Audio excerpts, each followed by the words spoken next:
नमस्कार, आपके साथ मैं हूं सईद अंसारी और आप देख रहे हैं चुनावी खबरों पर आधारित चुनाव आज तक का ये विशेष बुलेटिन। तो आइए सबसे पहले दिन भर की बड़ी चुनावी खबरों को संक्षेप में जान लीजिए और उसके बाद हम आपको बताएंगे कि खबरें क्यों विशेष हैं और इनके राजनीतिक मायने क्या हैं।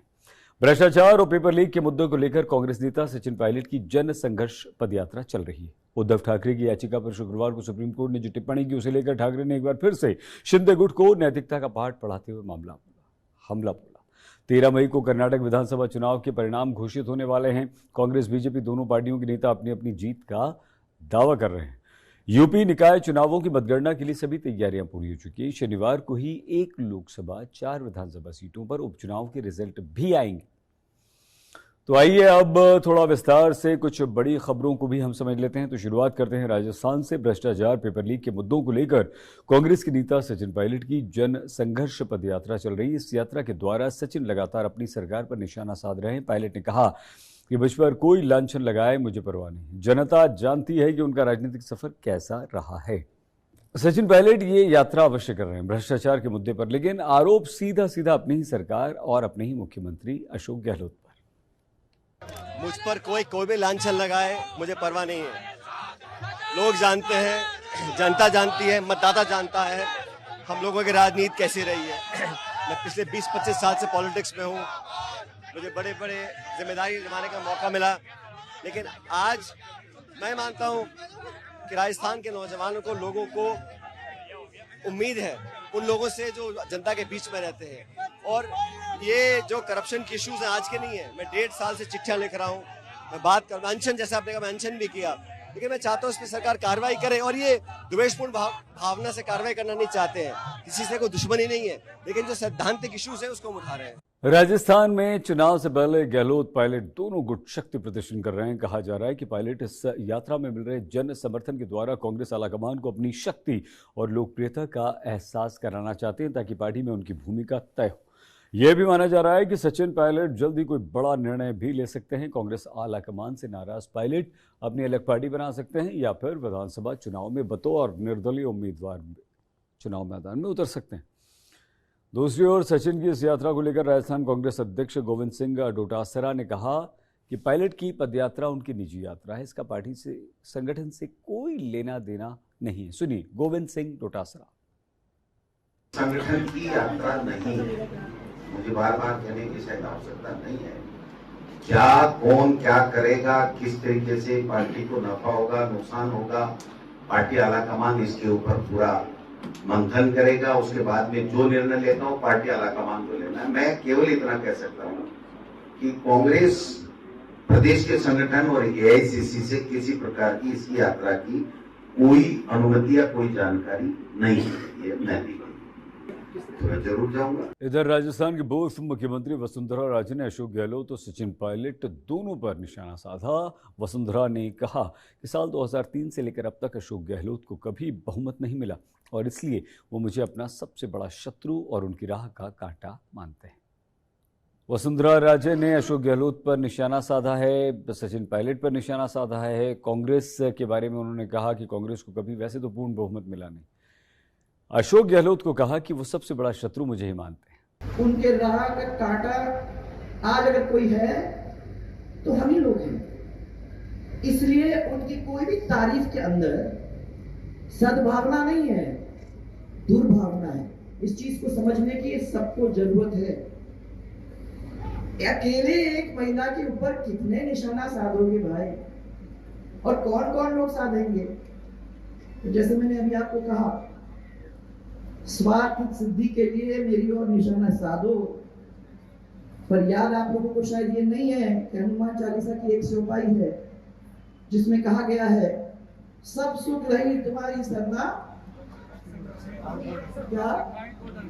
जोर से बोलो भाई। सब सुख रहे तुम्हारी सरना, तुम रक्षक। हाँ, याद रखो। और आइए अब बात करते हैं महाराष्ट्र की, जहां राजनीति उफान पर है। उद्धव ठाकरे की याचिका पर शुक्रवार को सुप्रीम कोर्ट ने जो टिप्पणी की उसे लेकर ठाकरे ने एक बार फिर शिंदे गुट को नैतिकता का पाठ पढ़ाते हुए हमला बोला। उन्होंने कहा कि सुप्रीम कोर्ट ने जो निर्णय सुनाया है वो फिलहाल शिंदे सरकार के लिए राहत है। स्पीकर को इस पूरे मामले पर जल्द से जल्द निर्णय लेना चाहिए। ठाकरे ने कहा कि अगर अब स्पीकर कोई गलत निर्णय लेते हैं तो हम एक बार फिर से अदालत जाने के लिए तैयार हैं। वहीं उद्धव ठाकरे ने एक बार फिर से पूर्व राज्यपाल भगत सिंह कोश्यारी को आड़े हाथों लिया। उन्होंने कहा कि राज्यपाल कोश्यारी ने जो गैर कानूनी काम किया है उसके लिए उनके विरुद्ध मुकदमा चलना चाहिए। राज्यपाल किसी कानून के तहत नहीं आते तो इसका मतलब ये बिल्कुल नहीं कि वो अपनी मनमर्जी करें और गलत निर्णय दें। उद्धव ठाकरे ने महाराष्ट्र के पूर्व राज्यपाल भगत सिंह कोश्यारी को आड़े हाथों लेते हुए कहा कि उन्होंने गलत निर्णय दिया था। अगर ऐसे कोई कहे कि उस समय मुझे लगा कि इसकी हत्या कर दो, तो क्या वो सही बात में आप मान सकते हैं? हत्या तो हत्या होती है, वो उस वक्त की इस वक्त की बात नहीं है। लेकिन जो गैर कानूनी उन्होंने जो कुछ किया है उसके लिए मैं तो मानता हूँ उनके ऊपर एक मुकदमा चलना ही चाहिए। क्यों? इसलिए कि इसका मतलब ये नहीं कि राज्यपाल महोदय किसी कानून इसमें आते नहीं, इसलिए वो अपनी मन मर्जी जो कुछ आए मेरी मर्जी। गुरुवार को सुप्रीम कोर्ट ने अपनी टिप्पणी में महाराष्ट्र के पूर्व राज्यपाल भगत सिंह कोश्यारी की भूमिका पर गंभीर प्रश्न खड़े किए थे। शीर्ष अदालत ने कहा था जिस तरह इस पूरे मामले में राज्यपाल कोश्यारी की भूमिका रही वो बहुत ही चिंताजनक है, चिंता की बात। खबरों में आइए आगे बढ़ते हैं। 13 मई को कर्नाटक विधानसभा चुनाव के परिणाम घोषित होने वाले, यानी शुक्रवार को यह साफ हो जाएगा कि कर्नाटक की बागडोर अब किसके हाथ में जाने वाली। लेकिन उससे पहले आए एग्जिट पोल के अनुमानों में सत्ताधारी बीजेपी की चिंता बढ़ा दी। हालांकि कांग्रेस बीजेपी दोनों पार्टियों के नेता अपनी अपनी जीत का दावा कर रहे हैं। एग्जिट पोल के परिणाम में बीजेपी की हार, कांग्रेस की जीत के अनुमान लगाए जा रहे हैं। इंडिया टुडे, एक्सिस माई इंडिया के एग्जिट पोल के अनुसार कांग्रेस को सबसे अधिक 122 से 140 सीटें मिल सकती हैं, तो बीजेपी 62 से 80 सीटों पर सिमट सकती है। वहीं जेडीएस को 20 से 25 सीटें और अन्य को 0 से 3 सीटें मिलने का अनुमान एग्जिट पोल में व्यक्त किया गया। कर्नाटक में सीधा मुकाबला कांग्रेस बीजेपी के बीच है। दोनों पार्टियां लगातार ये दावा कर रही हैं कि वो बहुमत से अपनी सरकार बनाएंगी।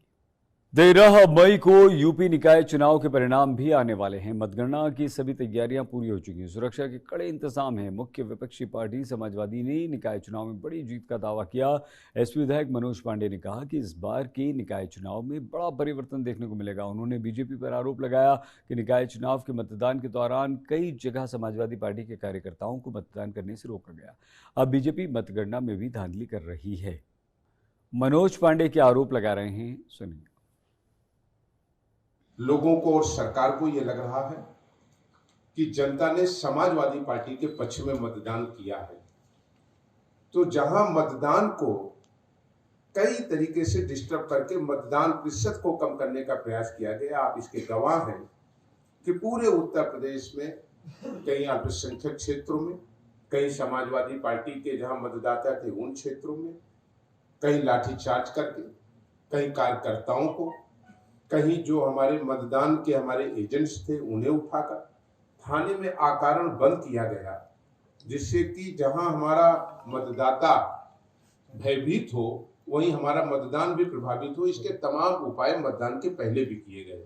वैसे तो उत्तर प्रदेश नगर निकाय चुनाव 2023 को लोकसभा चुनाव की तैयारी के तौर पर सीधा देखा जा रहा है। सभी राजनीतिक पार्टियों के लिए चुनाव बहुत महत्वपूर्ण है, लेकिन उत्तर प्रदेश के मुख्यमंत्री योगी आदित्यनाथ के लिए चुनाव अलग ही महत्व रखता है।